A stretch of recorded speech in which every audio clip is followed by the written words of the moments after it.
12.3, surface area of pyramids and cones. A little bit trickier.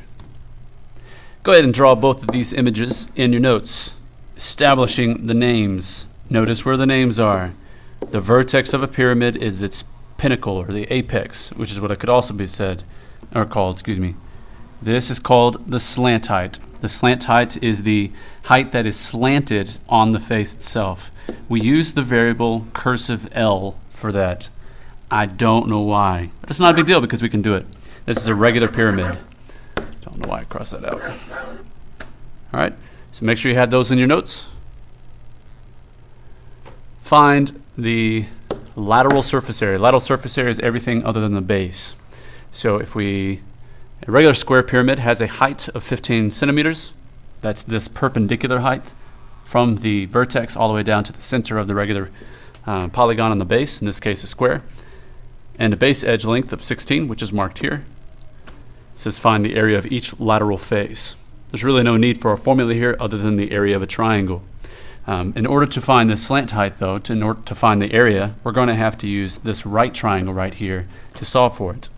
Now, if this is 16, this distance is half the base, we're going to have a right triangle with the height of the total pyramid being 15, and this being half of 16, so it being 8. This is our slant height. So we just do the Pythagorean theorem to solve for the slant height. Make that a little clearer. Well, all right, let's go ahead and simplify. 225 plus 64 is equal to L squared. 225 plus 64 is 289, equal to L squared. And L is obviously a nice pretty integer of 17, which meant that 8, 15, 17 was one of the Pythagorean triples, but I was just going through this in case you had forgotten that. It says find the area of each lateral face. Notice we have the slant height, which is the height. I'm going to draw one of the slanted faces like this. Notice the height of the triangle is the slant height, and the base is the same thing if this is a regular polygon. So it's just 16 times L divided by 2. And L is 17, so it's just 16 times 17 divided by 2, which I get to be 136. 136 centimeters squared. That's each face. You can use this idea to find the formula. Let's go ahead and derive that formula. Notice the polygon being any number of sides. In this case, it's a hexagon, but it could be anything. With that, we can just find the area of one of these faces as 1/2 the base length, this little b, times the slant height, L. Notice the number of sides, number of triangles is the same thing as the number of sides as the polygon. So we have 1/2 BL times 6, because 6 is the number of sides, and then it's the area of the base added to it. So notice that the 6 times the base is the perimeter. That's where we get this formula, B times. That's where we get the formula B for the area plus 1/2 times the perimeter times the length.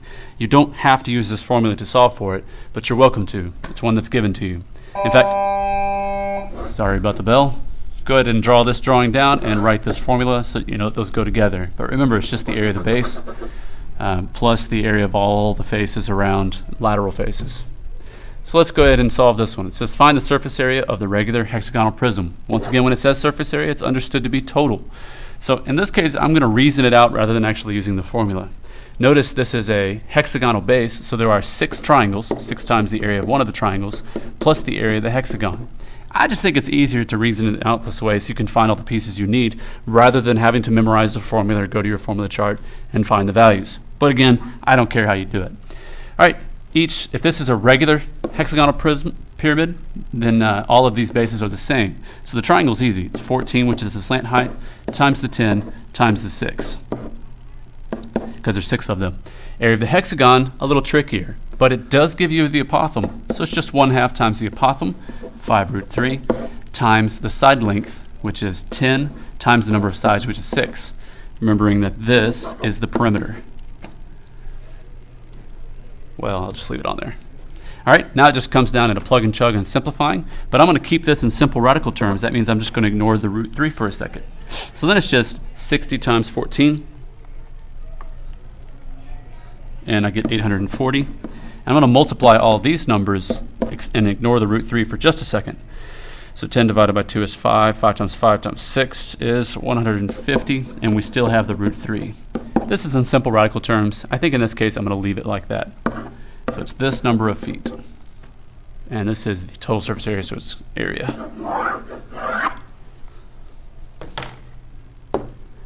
All right, I'm not going to go through these because of time in the video, but let's go ahead and go to the concept of a cone.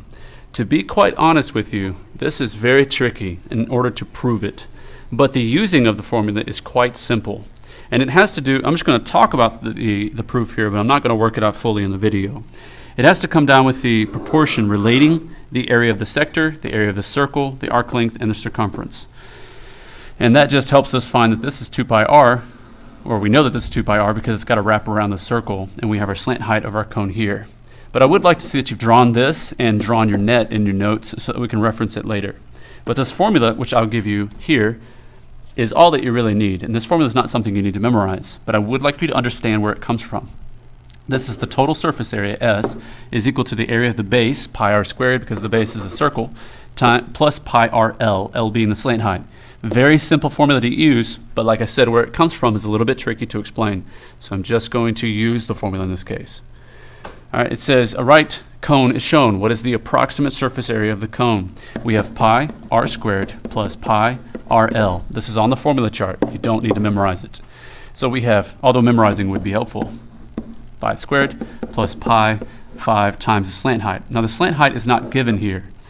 We have the height and we have this. This is 5, this is 6, our slant height is L. Therefore 5 squared plus 6 squared is equal to L squared, which means that L is equal to 25 plus 36 square root R. And this is going to be in simple radical terms. Let me go ahead and add 25 and 36 to get 61. And square root of 61 is considered simplified. So I'm going to leave it like that, square root of 61. Okay, let's go ahead and simplify this. This is 25 pi. This is 5 pi root 61. Root 61 is prime. 61 is prime, so there are no perfect square factors. This is considered simplified. You don't have to type it in further. But actually, this is multiple choice with decimal answers, so we're going to need to type it in.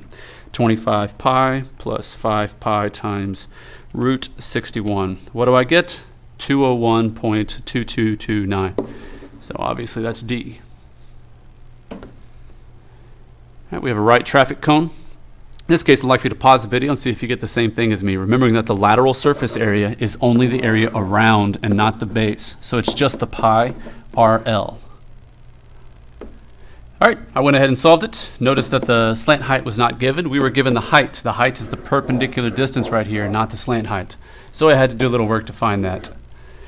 I did the Pythagorean theorem with this being the leg, this being the other leg, and found this to be 18.88. Then I plugged it in for the slant height, given the radius and pi, typed this in, and I got 338.1.